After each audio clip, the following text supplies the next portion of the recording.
2009 Range Rover L322 chassis, HSE model. So it uses the Harmon Karden Logic 7 power amp, which includes the tuner. And I had this go out at the same time that I had my Bluetooth module go out. So you can see I've pulled everything out in order to diagnose it. How did I know my amp was part of the problem? Pulled the power cord plug out, connected a test light, and I saw that there was power with the ignition on. So that told me right away that if I'm not getting audio coming through the speakers, at least a clicking sound or something, then the amp went bad. But after replacing this, I still didn't get my radio still wouldn't play, and it wouldn't work. So what I had to do, and I tested it first, I pulled the plug out of the Bluetooth module, which is this unit that's on top of the navigation unit. This is the DVD that holds the navigation information. And I pulled this module out. I did not have an optical loop, which is what this is right here.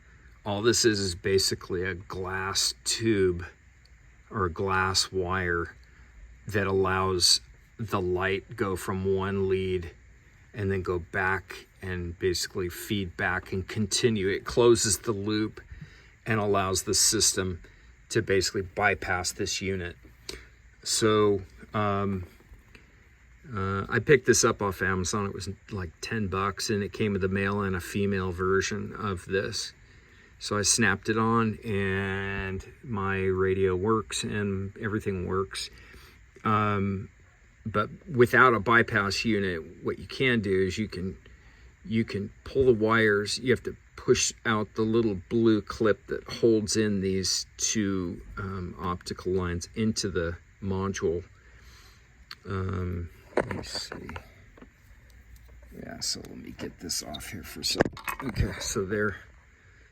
What you want to do is from the other side, you want to push this out, and then you can gently pull these two out. And if you point them to each other with the ignition on, you should hear the radio, which I did. So I knew that Bluetooth module was also bad. You can kind of jerry rig them, pointing them at each other, but I'll tell you, if you kink the fiber optic line, you're screwed, and you're going to have to end up, repairing or replacing your fiber optic line. So it's worth the 10 bucks and the 1 day shipping or whatever to get the fiber optic line loop bypass.